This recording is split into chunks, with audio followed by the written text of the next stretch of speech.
Welcome to Advocacy in Motion. I'm your host, Tommy Finn, and we are here every week to give a vision and a voice to nonprofit organizations and individuals making a difference in our community.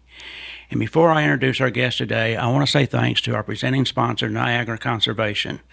Niagara has been with us from the beginning to help us give a vision to so many nonprofit organizations, and will continue out throughout the summer with us to present even more nonprofits and individuals. If you don't know, Niagara is the leading manufacturer and distributor of water-saving plumbing products. Their new stealth-designed toilets save up to 60% of water and 60% of cost savings, and that's important to everyone, but it's especially important to the work they do with nonprofit affordable housing projects. To save these projects money that can be spent better is a way that Niagara is giving back to the community, and we want to thank them for their support. So today I want to introduce our guest. Sarah Duncan is the Senior Development Officer of Folds of Honor. Welcome, Sarah. Thank you. Thank you for having me. And Joe Schloesser, who is a board member for the North Texas chapter. Joe, welcome. Thank you, Tommy. Joe, start us off. Tell us a little about Folds of Honor and what your mission is and what you're doing. Yeah, perfect. Would love to. Thanks for having us, and excited to be here with Sarah as well, representing the Folds of Honor. For those that aren't aware, we're a nonprofit, and we focus on educational scholarships for America's service members. And so that includes, the families of America's service members. So that includes our military, armed forces, as well as our first responders like firefighters, police fighters, EMT, et cetera. And our mission is really to support the legacies of those that served. And so that can include their spouses or children, with a keen focus on those that have either fallen in service or have severe disabilities. And what we're trying to do is raise funds to give those families scholarships in the amount of $5,000 a year that they can use towards any type of education that's qualified. So a lot of times think of college, but also for other education as well. Sarah, I know you have a special relationship with Folds of Honor. You are a recipient of a scholarship, and now you are the Senior Development Officer. Can you tell us a little about your story and how you got involved? Yeah, absolutely. So I got involved many years ago. It was actually my sophomore year at Auburn in college, and I grew up in Georgia. But before I grew up in Georgia, I lived in North Carolina.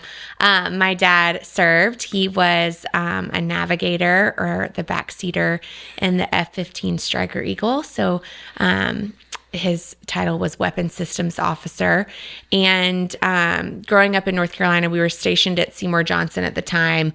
My dad was scheduled to go out and do a routine training. They were practicing formations off the coast of North Carolina. And the week leading up to Easter weekend, my mom's parents have a beach house just off the coast of North Carolina, and they had decided to put it on the market. So Easter weekend was going to be the last weekend that we could all gather as a family and celebrate all the amazing memories that we had made there, and then make some final ones before we were no longer able to enjoy it. So that Easter weekend was going to be our last weekend at the beach house. And my dad was 6'4". He played college basketball, and but to my brother and I mean, we treated him like a human jungle gym. So that weekend at the beach was fun, as you can imagine. We climbed all over his back and played in the sand, built sandcastles, the whole 9 yards. And my aunt, my mom's sister, walked out on the back deck one day, and she found my dad and my uncle sitting out there, and she said, Dennis, John, what are y'all doing out here? And my dad looked back at the camera and he said, well, we're just discussing the recipe for a perfect martini and talking about how good life is. And my aunt said, okay, well, now that the beach house is being sold, what are you going to do next? And he said, well, I don't know, but it's just time for me to press on. It's time for me to leave this place behind and, just press on towards what's ahead. And she's like, well, that's kind of weird. Where are you going to go? And he just said, again, I don't know, but it's just time for me to press on. And about that time, my mom actually walked in the shot, and she said, we're going to Atlanta. We're moving to Atlanta. And we weren't at the time moving to Atlanta. And so there's a verse in the Bible. It's Philippians 3:14 that says, I press on toward the goal which God has called me heavenward in Christ Jesus. And we didn't realize at the time how prophetic my dad's words would end up being that day, but that is actually the last footage that we have of him on camera. And he left the beach early that weekend to go fly. Again, it was just a routine flight check off the coast of North Carolina. They were practicing formations, which is something that they do regularly all the time, several times a week. And that night, late, something went wrong and they were forced to eject. And we received that fateful knock at the door the next morning from the squadron commander's wife, a preacher, and our neighbor, letting us know that there had been an accident, and the front seater had actually survived, and he was in the nearby hospital, but because it was over the Atlantic, they had not yet found my dad. And so several hours went by of them searching and us hoping and praying and wishing for the best before they finally came back to let us know that our worst fears had come true. And, that day the Lord did decide to call my dad home. I was 6 years old at the time. My younger brother, Brian, was 4. And people ask me a lot, they just remark on how young that is, which it is so young. And they ask me pretty often, how much I remember. And I'm so fortunate to have the memories that I do. And I do remember my dad.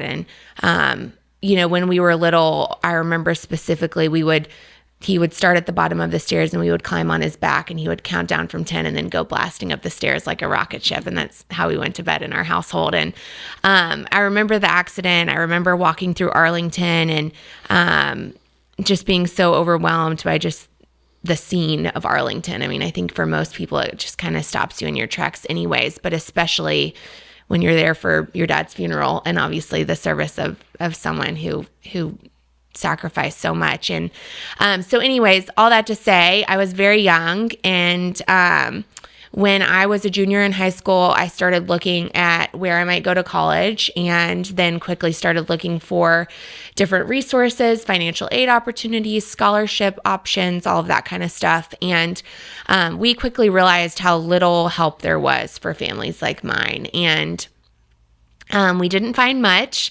but luckily my sophomore year, like I said, the Folds of Honor started in 2007. So that was when I graduated from high school. So they were about a year or two old when I actually discovered them, and I found out about them through a Google search. And I applied for a scholarship and was fortunate enough to receive one.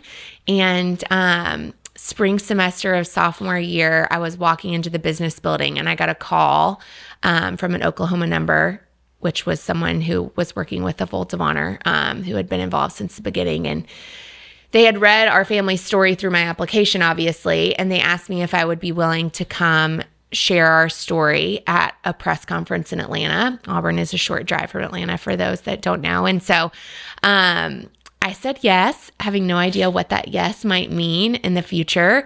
And so I did, and I had no idea what I was doing at the time. I'm really glad there is no video footage that exists from that press conference. But I shared our family story that day. I met our founder, Lieutenant Colonel Dan Rooney, there. And really from that point forward, it really just created a unique relationship between myself, our family, and the Folds of Honor, our founder.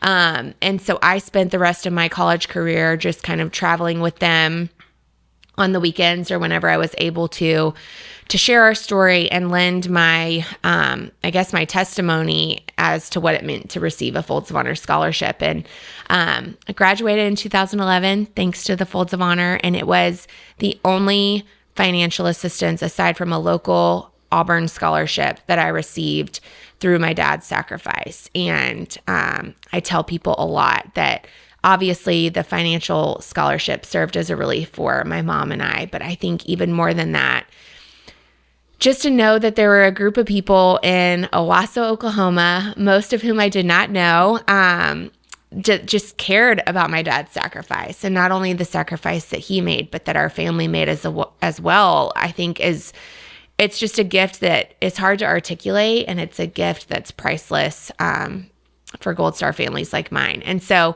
I graduated in 2011, found my first job in Dallas randomly in medical sales, moved here not knowing a soul, and have been here ever since. I worked in medical sales for about 3 years, and about that time, there was a gentleman named Mike Belts who was starting the North Texas chapter here for the Folds of Honor, and I started serving on the board. And then about 3 years in, they asked me if I'd be willing to come on board full time, and that's how I started working for them. And it's been 9 years, which is amazing.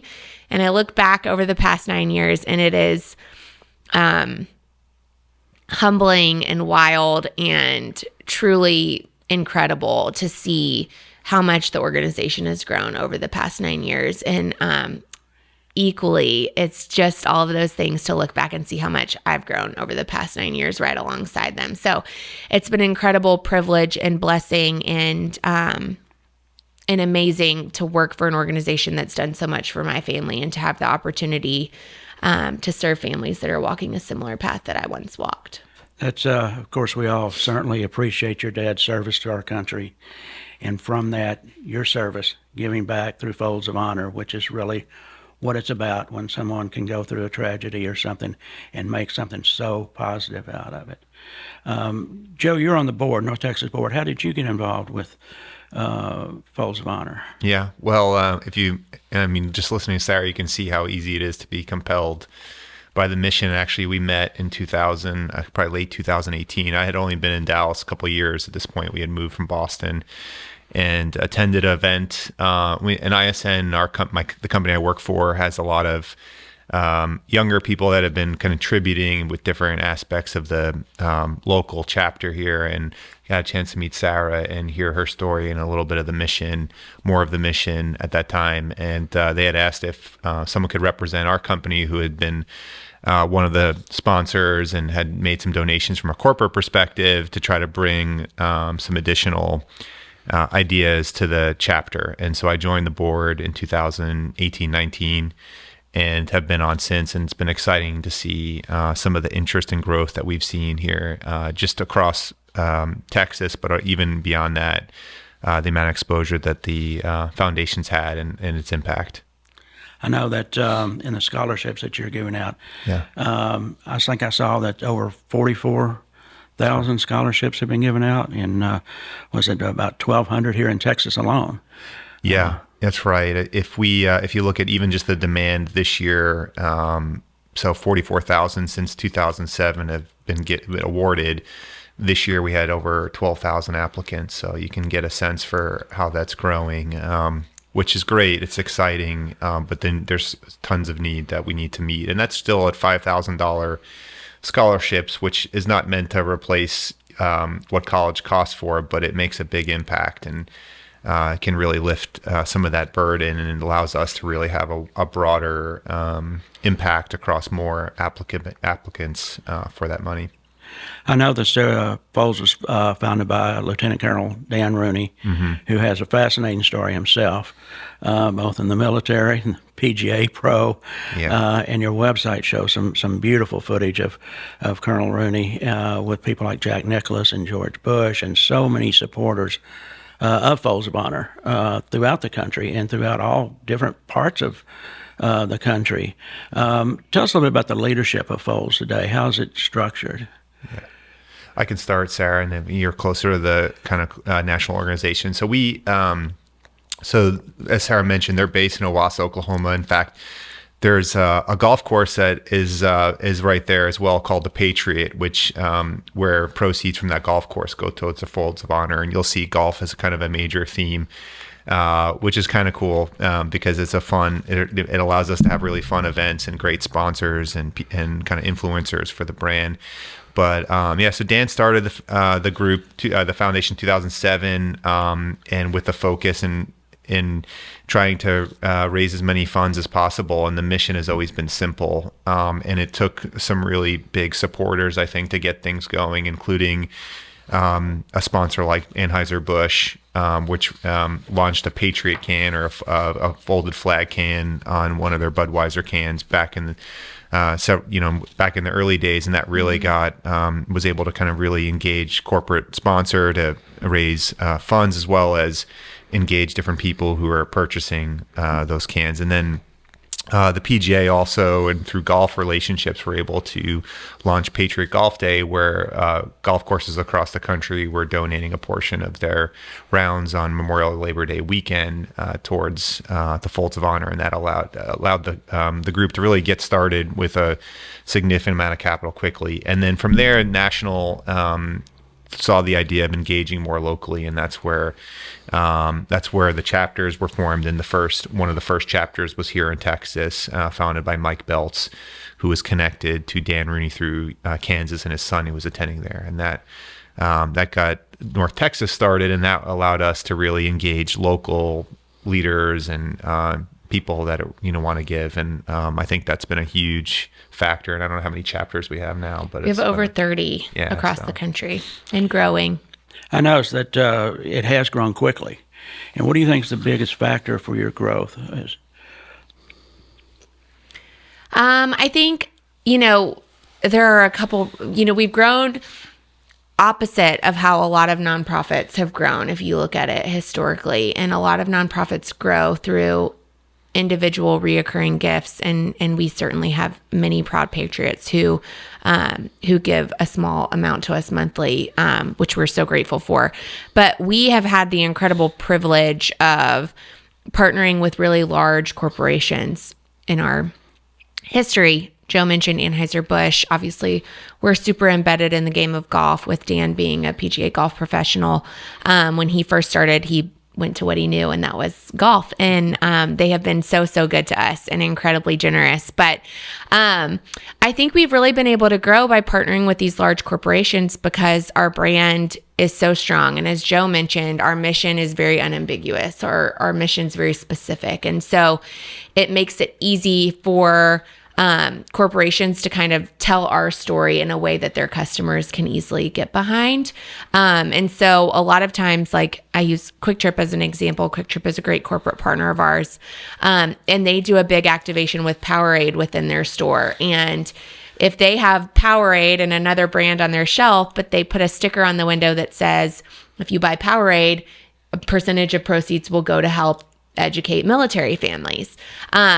They've been able to watch as Powerade sales increase, and obviously Quick Trip sales increase, and then we receive needed funds to award our scholarships. And so it's really just a win-win-win scenario for everyone involved. And I think it's been easy for corporate partners to kind of give their customers that opportunity to get involved in making purchasing decisions that allow them to be a part of something bigger than just that singular purchase, if that makes sense. And so it's been really great, and we've been so fortunate because it's amazing that these big corporations will lend us their credibility and give us that alongside of their monetary contributions. Oh, that's great. Tell us about some of the events. I know you have a gala, the golf tournaments. How can, tell us about these fun ways to raise money and to get involved. Yeah, so as our chapter is concerned, we actually organize a few events that are sort of like our events. And we typically, there's a Fort Worth group and then a Dallas group, so they both have some groups, and then we all meet together. Probably the biggest event that we're known for is our annual gala. And so that's for all of North Texas, Fort Worth and Dallas. When I started, and I know it's gone even before I was there, out of a hotel ballroom, kind of traditional. And I think, coming out of COVID, where for all nonprofits, it was a challenging year, particularly ones that are event focused like us. And so we thought of trying to do something big, and we made plans to reserve AT&T Stadium, so the field of AT&T Stadium in 2021 for our gala. And it was an absolute success from our perspective. We had over 1,200 people there. Super fun. Then I think everyone had, an absolute great time, had great entertainment. And that was just a great event for us. We raised, about $1.5 million that night. And then we repeated that in 2022, and we actually had over 1,800 people. So we increased the amount of people joining the event by 50%. And we anticipate having another great year this year. We'll be doing it again on November 11th. And it's typically on Veterans Day weekend. on Saturday, and we'll be at AT&T again this year. And exciting. So that's one of the major events. And then we also host the golf tournaments both in Fort Worth, which is called the Wingman Open, and then in Dallas, the North Texas Classic, and that'll be held at Dallas Athletic Club on May 15th. So Monday, May 15th. And it is sold out or close to sold out at this point, but there's always opportunities to do more. We also have some other events like the Beast Feast in April that's been really popular. It's a little bit more, a little bit of a different format than golf, and there's a hunt or there's a clay shoot that we do attached to that. And then a lot of companies or other partners will do third-party events. So they're running an event that the Folds of Honor is the recipient of those. And there's lots of those opportunities all over town. A lot of them are golf related, but that's some of the stuff that we do. Before we get out of here, we'll make sure everybody knows how to get in touch with you and how to get all those. Let me take a little break here and talk about one of our other sponsors. Piranha Haven is this wonderful little gift shop in downtown Richardson, and there you'll find spiritual gifts, artwork from local artists, merchandise from free trade villages, and on the fourth Saturday of every month, they have a psychic fair, and you can go to piranhahaven.com, see all the great stuff they have there in the shop, and check out all the psychic readers and healers they bring in. And it's kind of dear to my heart. So if you go into Piranha Haven, downtown Richardson, if you see Alex, tell her Dad said hello. And if you hear the baby, tell her Granddad said hello. We have a new grandchild who'll be a shop baby here pretty soon. So we want to thank our friends at Piranha Haven for being a sponsor for us and doing so much in the community with the nonprofits. What's next? What's coming up that we can talk about that you want us to know about? I think our gala will be the biggest one. That's coming up on November 11th. Like Joe said, it'll be at AT&T Stadium again on the field, and there will be sponsorship opportunities available for that. And it's a lot of fun. And what happens during the gala? So the gala it's a black tie dinner. We have a silent auction, a premiere raffle, and then a live auction and a band. We'll have a recipient come and share their story. And last year we had the official United States Army drill team come and perform. So it's really fun. We like for people to come and obviously feel like they've made a huge impact, that they've made meaningful contributions. I think our mission can be a little bit heavy sometimes. And so we love to end the night with a really great band so that people leave feeling like they made a difference, they made an impact, but they had a lot of fun doing it. So that's kind of what it looks like. Joe, do you have anything to add there? Yeah, I mean, it's really interesting. I mean, if you've seen, obviously, I think most people have seen a Cowboy game on TV, but even a lot of people have been to the stadium, but really to experience the field with kind of unfettered access is pretty cool. And so you come down through the main kind of entry point where the team come through on a red carpet, and your video is on the giant 60-yard football screen, which is interesting and fun. And then just try to make it really, easy for you to navigate, lots of options to get drinks, that type of thing. And then some really unique, one-of-a-kind auction items, all sorts, not just golf, but there's a lot of that, and tickets, artwork, etc. And then this year we had a custom hat company there. So for those that gave at a certain level, they were able to get a hat. And I think it was the same hats that are in Yellowstone. So super cool. And they were making them right on site. So you started seeing cowboy hats pop up all over the gala. So that was really cool.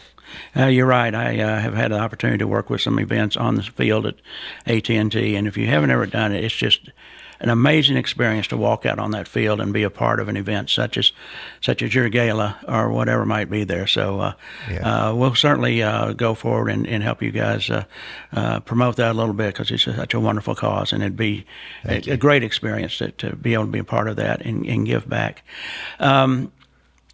There's always a balance between your mission, as great as it is, as serious as it is, and the fundraising aspect. How do you balance that? Because all nonprofits have to have fundraising to keep going. So how do you balance that mission there? That's a really good question. It's something that we're obviously incredibly mindful of. Our mission requires significant funding. And so it is important for us to raise, every single dollar counts, and it's so meaningful. And because our mission is so specific, we want donors to feel like when they donate, they know exactly where their money's going. And that's to provide educational scholarships for our military and first responder families. And so the mission, I think, speaks for itself as far as the organization's responsibility to our donors to make sure that their money that they donate is going exactly where we say it's going. We operate incredibly lean. 91 cents of every dollar that's donated goes directly to our scholarship program.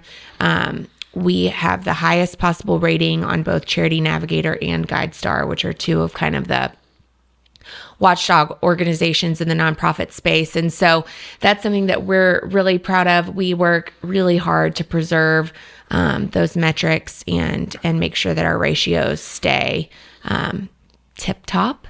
And yeah, so I think, we always have a recipient come and share their story so that our donors feel like they are engaged, they're making a difference, and that their contributions matter, because they do. And I think as a recipient, it's one of the greatest challenges to try to articulate truly the difference that the Folds of Honor has made in my life, and the impact that they've had in my life, and that'll be a ripple effect that will continue on for generations to come. So our recipients carry that burden, that come and speak, that just have to do the hard job of articulating that and showing their gratitude and appreciation, which is hard to do. It is hard to do.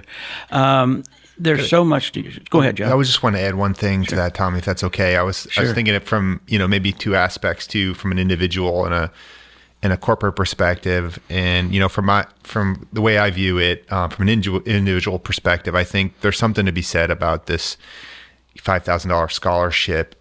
For some people, and that's a lot of money, but some people it's attainable to know that what they're giving, and also that the fact that 91 cents on that dollar is going right to the mission.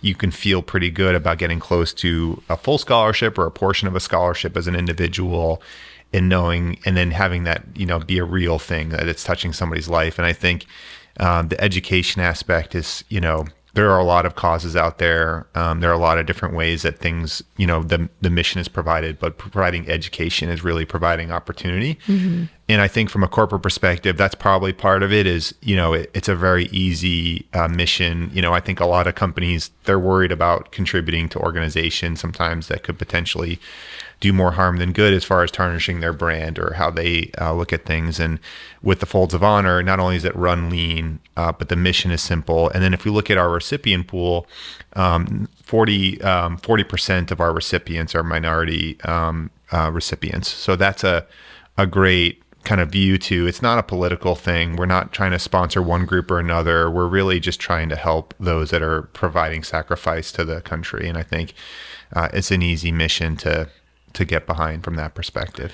So if I understand what you're saying, it's possible for individuals or corporations to actually donate the money for a full scholarship. Is that correct? Yeah. As well as many other ways to get involved. Yeah, and there's kind of thinking. So sometimes we'll get direct gifts, and then maybe we'll in kind they'll have access to some some events and that type of thing. But generally, people just want to give money.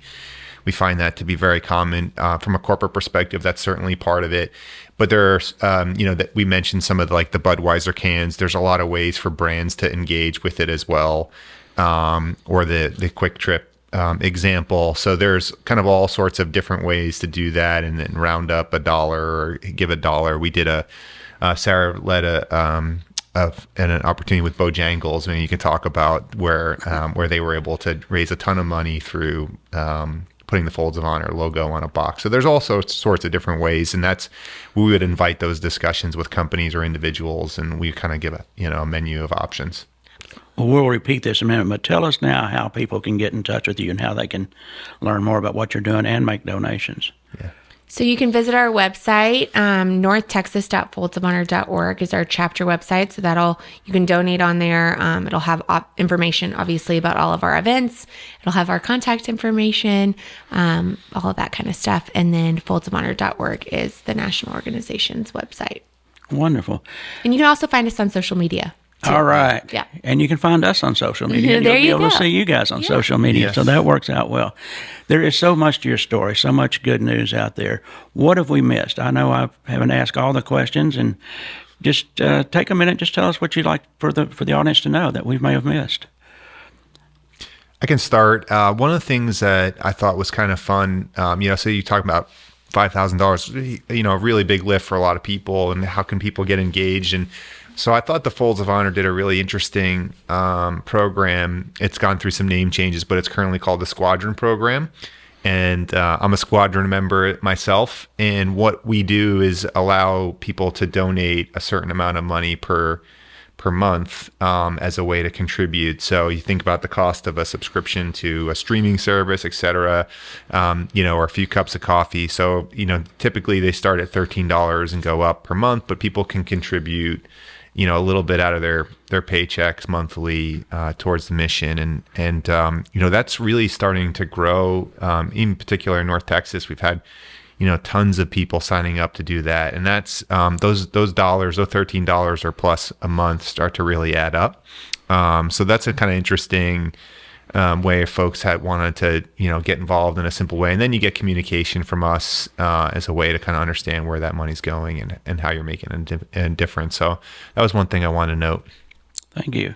Sarah, anything else? Yeah, I want to circle back to kind of what Joe was saying a few minutes ago. And one of the things that our founder always says, it's one of my favorite things that he says, but he always says, this is not a red issue. It's not a blue issue. It's a red, white, and blue issue. And if you look at the percentage of the population that's served in all of the major wars that we've been involved in, as we continue on that number, that percentage of the population gets lower and lower. And so currently there is less than 0.5% of our population that puts on the uniform each and every day and is willing to defend our freedom and our country, and make sacrifices big and small. And we believe at the Folds of Honor that, while the government maybe could and should do more, we really believe that it's our duty as the 99.5% of us that are free to take care of the less than 1% who take care of us by defending our freedoms each and every day. And it's a small way that we can recognize those that are keeping us safe and keeping us free here at home. Well, we certainly appreciate everything you guys are doing in the past and going forward, and we want to be supportive. We'll help you guys. We've got some ways to publicize your golf tournaments. We have a magazine called Youth Sports Today. We'd like to write some articles about you guys, so we'll stay in touch and keep your information going. So I want to thank you both, Sarah and Joe, for joining us, for sharing your story. And tell us one more time, let's make sure everybody knows how to get in touch with you. northtexas.foldsofhonor.org, and you can find all of our social media handles there, our contact information, and all of the fun ways to get involved. Thank you, and I want to thank our sponsors, Niagara and Piranha Haven, for allowing us to have this time to visit with our guests. So thank you so much. Thank you. Thank you.